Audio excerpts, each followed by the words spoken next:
Happy 2025. I have been holding off on doing a podcast since January of 2025 because I was so burned out. I was doing one a week and then the news 6 times a week and then running a real estate company. But then there's somebody I really was trying to talk to over the last year, and he agreed to come on. So I thought it was so special, and I was waiting, and today we have with us first of all, he was born in the Bronx in public housing. He was raised by a single mom. I raised my children as a single mom, so I absolutely understand. From 2013 to 2020, he was a member of the city council. And from 2020, he was elected to Congress to represent the 15th district of the South Bronx. I want to welcome Ritchie Torres to the Miller Report. Thank you, Ritchie. Thank you so much for coming here. I think you said this is the first. You don't do many interviews, so I take this as very special. Thank you. It's an honor to be here. And you're good looking. Beauty's in the eye of the beholder, but it's often said that Congress is Hollywood for ugly people. So by that standard, I guess I pass muster. I guess so. Yeah.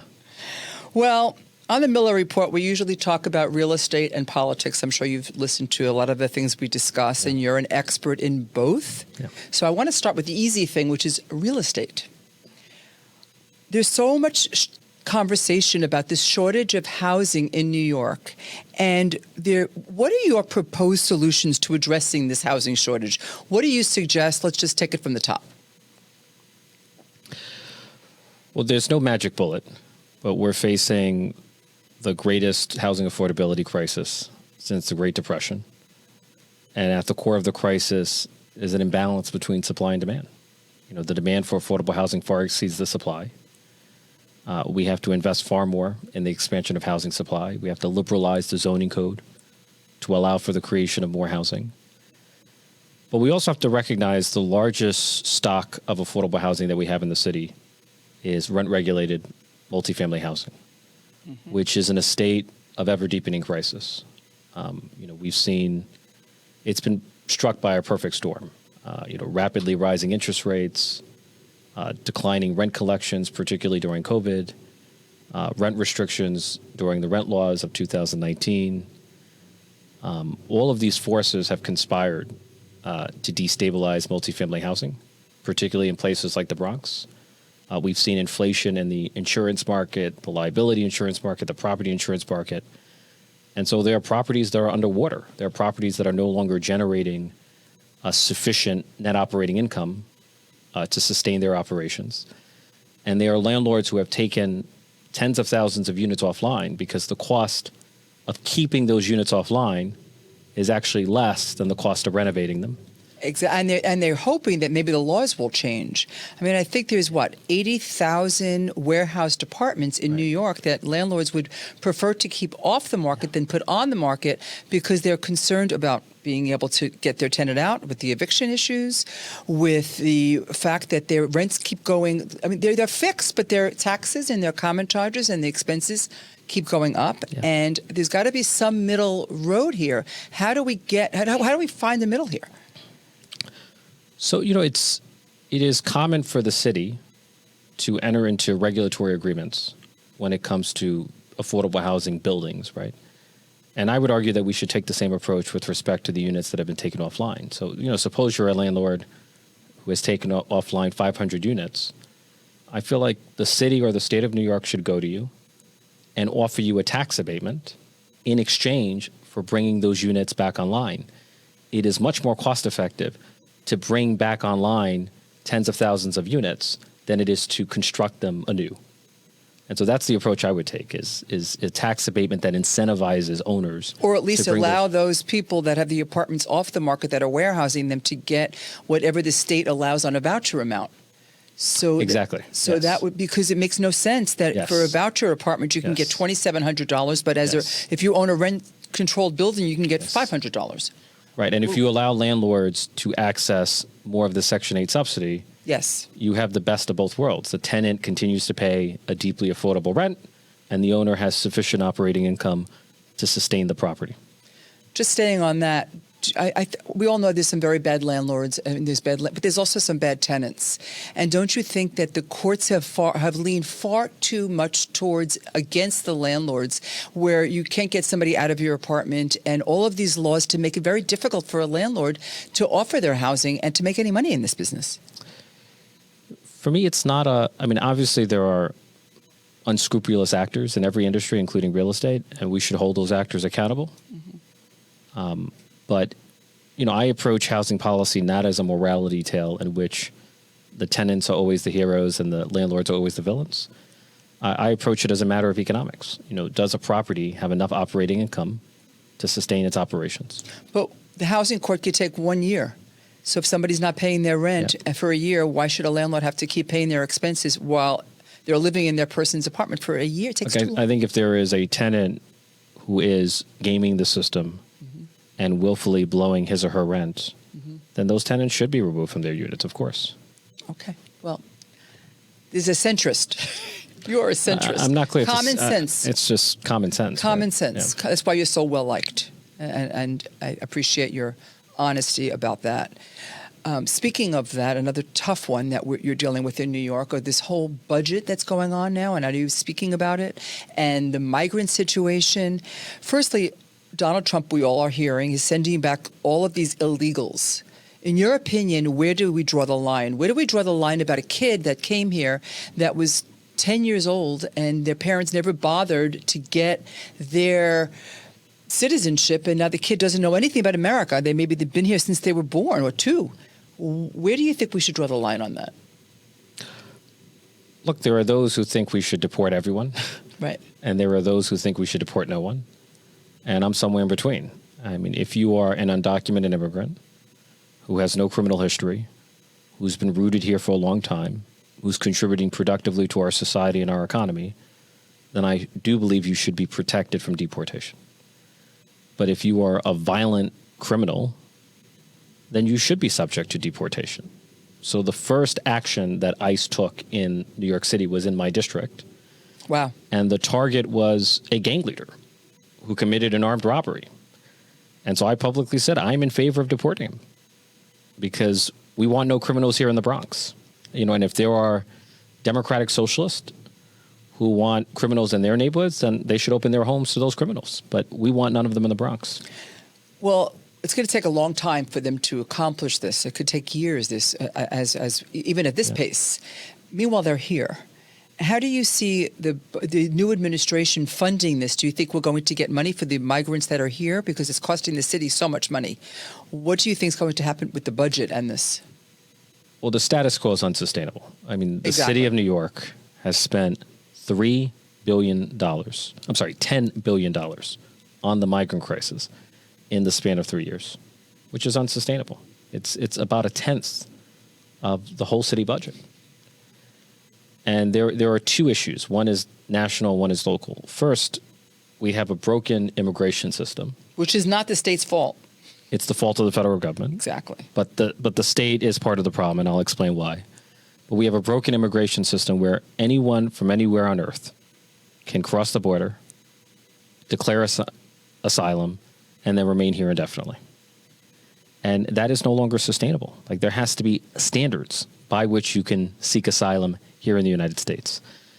But then here's where the city and the state are part of the problem. The city and the state have an infinitely open-ended right to shelter policy under which any migrant from any corner of the earth could come here and be immediately entitled to taxpayer-subsidized shelter.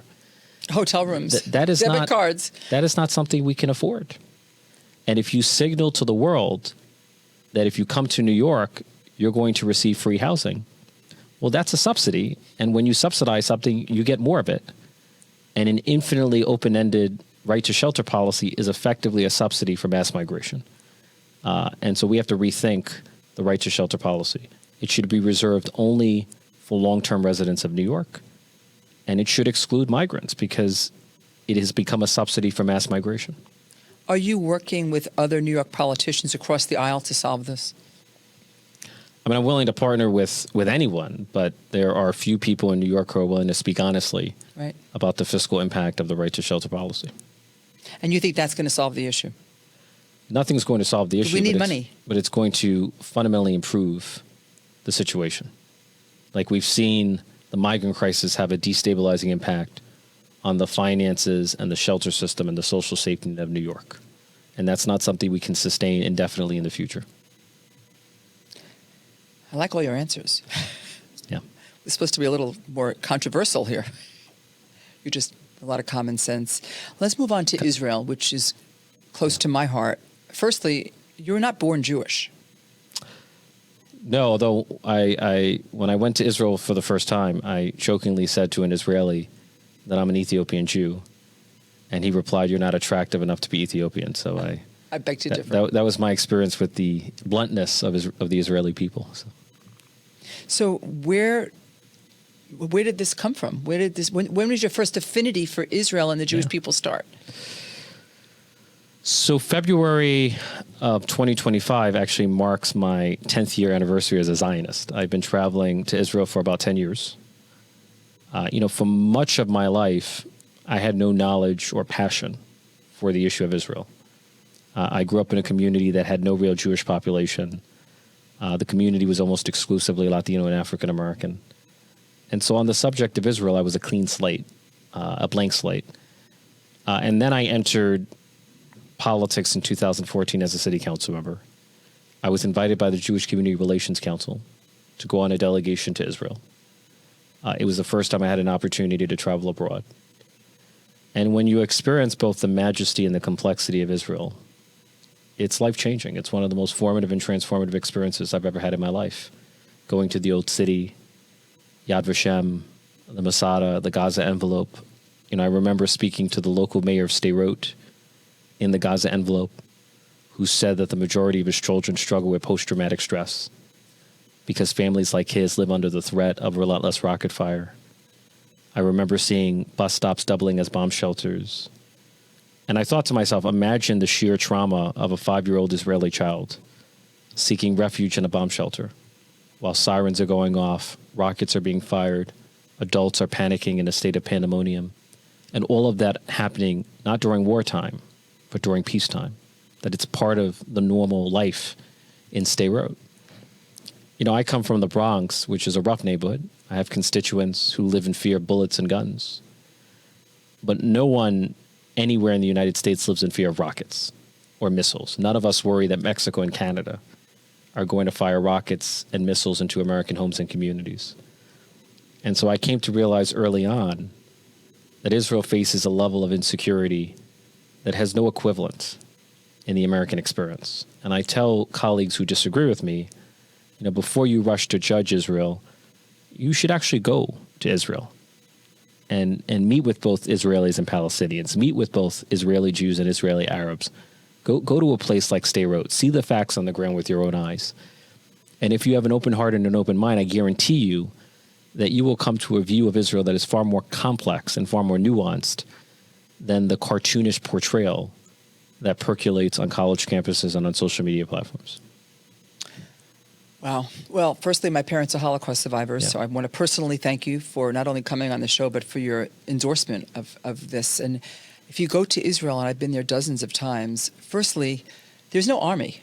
The IDF, everybody serves, which is just that in itself, the feeling of government and the feeling of belonging is like no other. The naturalism, we don't have that in this country. And I also feel when I go there, I want to thank those soldiers, men and women, that are fighting that fight. They're fighting for my freedom. They're fighting for everybody's freedom in this country. And they're taking the bullets for us. And people like you that are giving us that appreciation, that recognize that, is very special. Well, as far as I'm concerned, Israel's on the front lines of fighting for liberal democracy.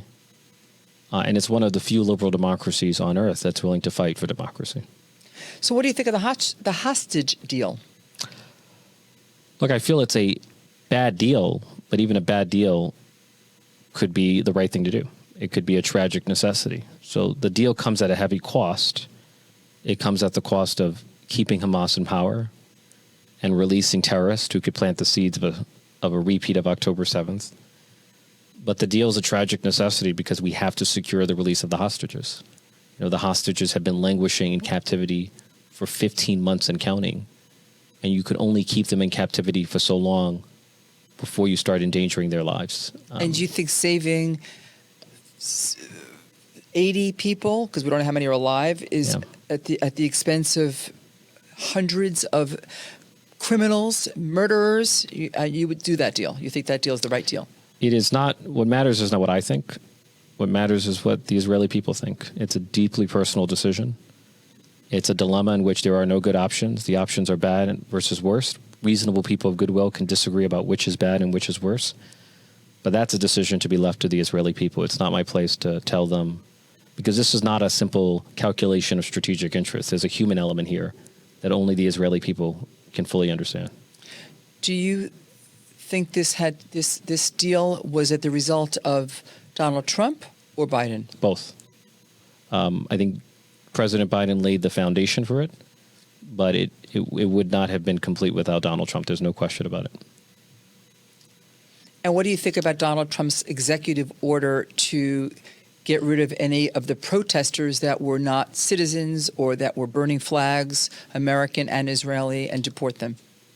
Well, if you're here on a visa and you're committing crimes and vandalizing property and harassing American citizens, particularly Jews, then you should be removed. A visa is not a right, it is a privilege. And when you abuse a privilege, you should lose it. It should be revoked. To me, that's a matter of common sense. And why don't you think this was done before Donald Trump got in? I feel not everyone in my party speaks and acts with moral clarity against anti-Semitism. I was watching the students that were protesting in Columbia, breaking doors, kids, Jewish kids under desks, and those kids didn't even get a misdemeanor. Yeah. I know you spoke out about that. Do you think this is now going to swing it now that we are more? Look, I can only hope, but when we remain silent, we're not part of the solution. We're part of the problem. At the beginning of the semester back in September, there was an anti-Semitic mob that was targeting Halal, CUNY Halal, simply because it was a Jewish institution. And the anti-Semitic mob then proceeded to follow the Jewish students to a kosher restaurant known as Mr. Broadway. And the mob barricaded the restaurant, slammed the windows, hurled epithets at the Jewish patrons. And what I found disturbing is there was almost no response from the political establishment. And I've wondered aloud, imagine if the KKK had been harassing black students on college campus. Or imagine if members of the Westboro Baptist Church were harassing LGBTQ students. Or imagine if white nationalists inspired by the Great Replacement theory were harassing Latino students or immigrant students. There would have been overwhelming outrage from every facet of the political and academic establishment. And so why the silence and cowardice and indifference when it comes to the safety of the Jewish community and Jewish students? And so I've long felt that the double standard around anti-Semitism is itself a form of anti-Semitism. And we have to end the double standard. We have to treat the Jewish community with the same sensitivity and empathy that we treat every other community. And we have to condemn anti-Semitism with the same fierce urgency that we condemn every other form of hate and bigotry. I think Donald Trump is on the road to do that. I feel like Donald Trump is mixed. I think on one hand, he is going to be tough on anti-Semitism on college campuses. But on the other hand, he does associate with far-right figures who propagate anti-Semitism. I see Tucker Carlson as a problem. Tucker Carlson gave a platform to a quote-unquote historian who has said that the central villain of World War II was not Adolf Hitler, who murdered 6 million Jews. It was Winston Churchill. And so I find the association with Tucker Carlson to be deeply troubling. What about Elon Musk? I know less about Elon's history. I mean, that whole where he was putting his hand up, do you think that really was a swastika? Do you think it was just a hand movement? It was unclear to me, so I did not comment, because if I'm not clear about the intent of an action, then I'm not going to make an assumption. But I think what Tucker Carlson has done has been more clearly egregious to me. I know you were once a proponent of the two-state solution. Do you still think that's possible? What's your thoughts on that? Well, I mean, do I want there to be peace between Israelis and Palestinians? Of course. But we should ask ourselves, what are the conditions that would have to take hold for there to be peace? And in order for there to be peace between Israelis and Palestinians, there has to be a Palestinian recognition of Israel as a Jewish state. There has to be a Palestinian renunciation of violence.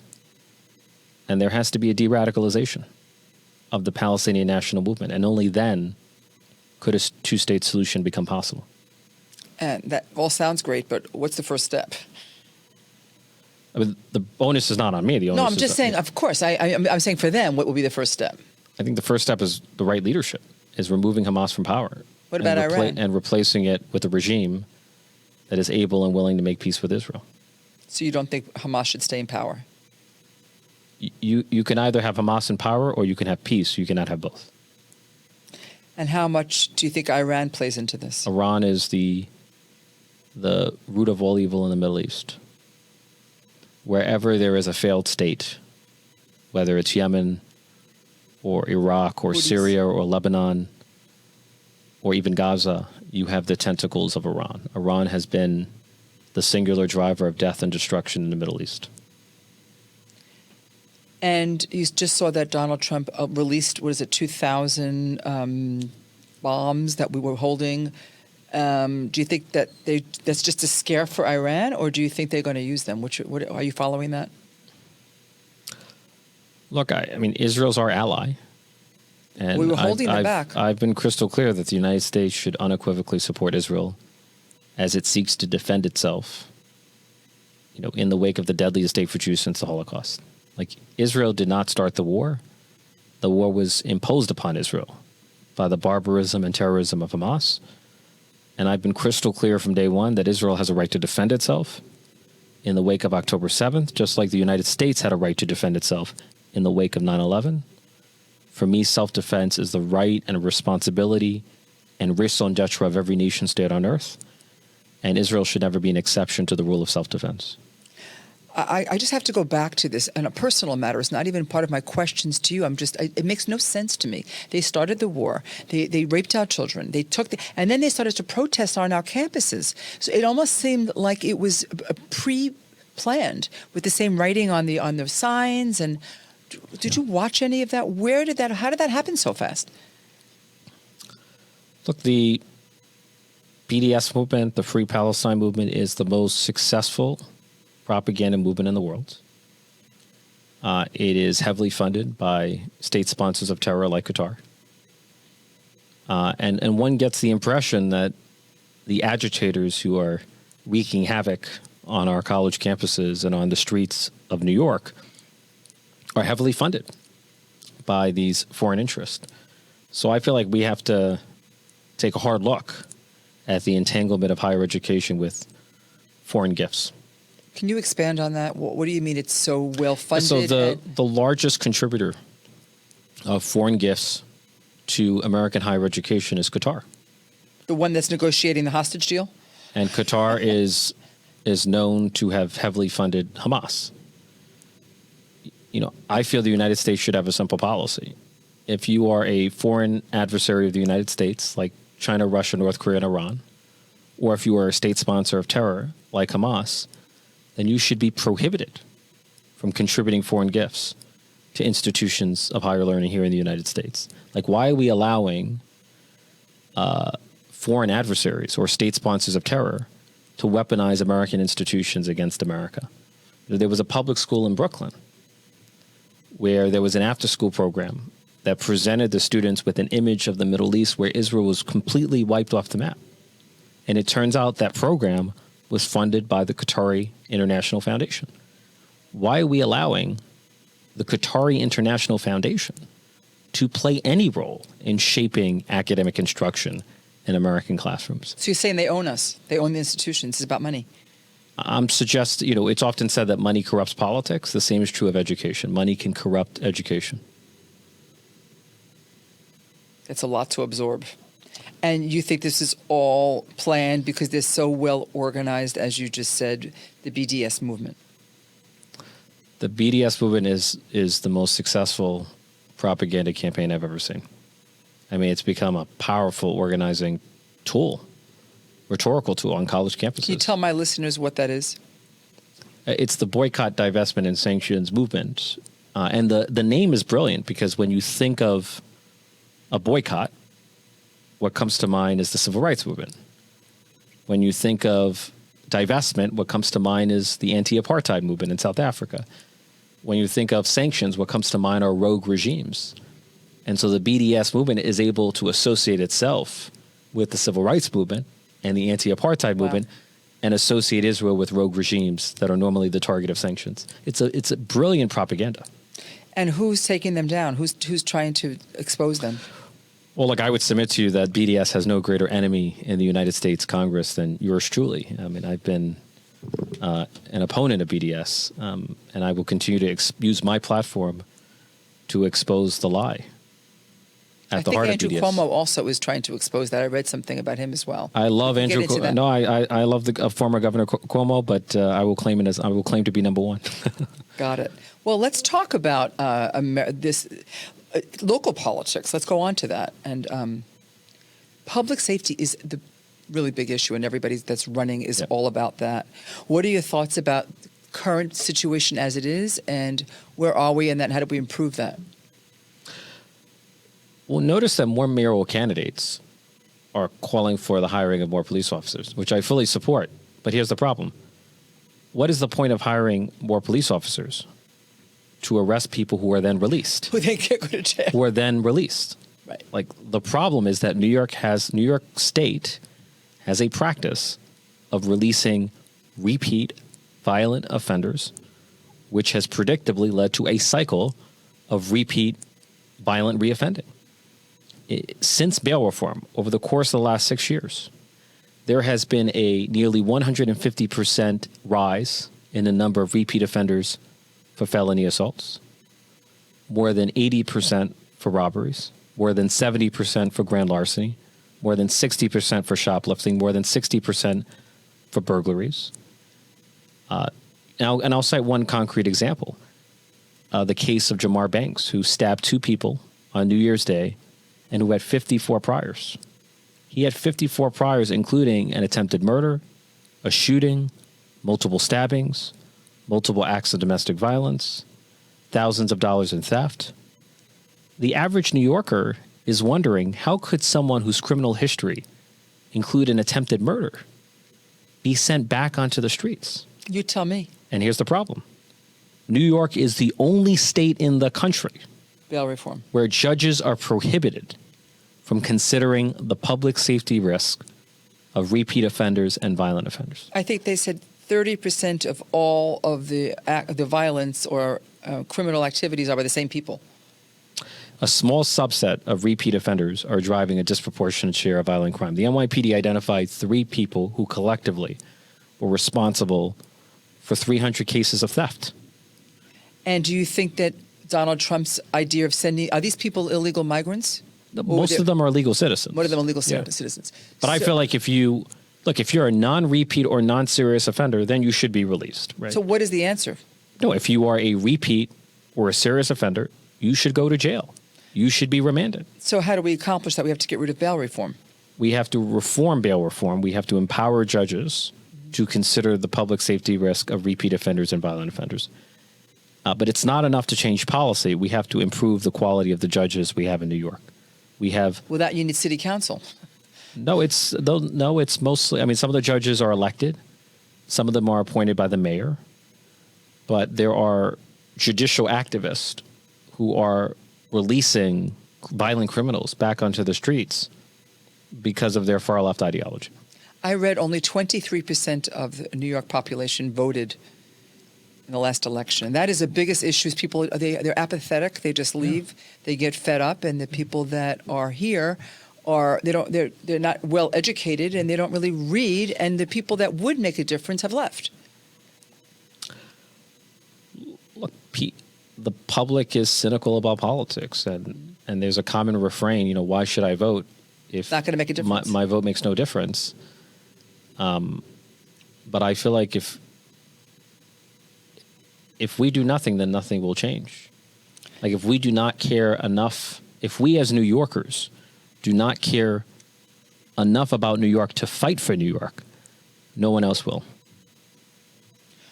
Speaking of local politics, what about all this chatter? Do you believe that Mayor Adams may be switching parties and going on the Republican side? What's your gut on that? It's inconceivable to me that a Republican could win a New York City mayor's race. Don't tell Curtis. I mean, he's consistently lost the mayor's race, so history would suggest it's an overwhelmingly Democratic city. And do you think Donald Trump will pardon him? I mean, based on the media coverage that I've been reading, it seems like it's more likely that the U.S. Attorney for the Southern District will drop the case. But I have no insider information. So who do you think will run against Curtis as a Republican? Do you have any? Have you heard any? Whoever wins the Democratic nomination. There's a rumor that Andrew Cuomo is coming in. What's your thoughts about that? I mean, if Governor Cuomo were to run for mayor, he would enter as the overwhelming frontrunner and favorite, based on the polling that I've seen. And even though, like all candidates, he has his imperfections, he is supremely competent. When you think about the successes of the Cuomo governorship, what comes to mind is LaGuardia and Moynihan Station. He has a proven ability to deliver. So I can see the electorate finding Cuomo attractive as a mayoral candidate. Oh, I think he'll win. He's smart. We need smart. He is smart. Oh, he knows where the bodies are buried. Smart and tough. Smart and tough. He doesn't get intimidated easy. Yeah, and politics, especially in New York City, is not for the faint-hearted. And there's a rumor that you may be running for governor. Is there any truth to that? I'm exploring a run for governor. I'll make a final decision in mid-2025. No state... will push you to do it? Well, no state saw a greater swing toward Donald Trump than New York. And that, to me, was not a coincidence. That's a consequence of failing governance at the state and local level. Most New Yorkers feel like we're heading in the wrong direction. We feel like we're paying more and more for less and less. In 2015, the New York State budget was $145 billion. 2025, Kathy Hochul proposes a $252 billion budget. Don't get me started. There is not a single person in New York who has seen a $110 billion improvement in the delivery of government services. And so we are at a crossroads. We can either... We didn't even elect her. Well, she's the accidental governor. Yes. And it shows. But we can either double down on a broken system and have Kathy Hochul manage the decline of New York, or we can usher in a new generation of leadership that's committed to fixing the broken system. Kind of like that twang. Governor Torres. Kind of rings well, don't you think? I would have no issue with it. But you do have to make a decision because I guess your seat for Congress is up at the same time. So I have to decide whether to remain in Congress or to run for governor. And it's a decision I will not take lightly, so I have to go through a deliberative process, and I'll make a final decision after the mayor's race. I think you've decided, but I'm right here. Thank you so much. I hope all my listeners are I'm going to go viral with this because I like the way you think. Thank you so much for coming on the Miller Report. You've been fantastic. Thank you. Thank you for having me. Thank you.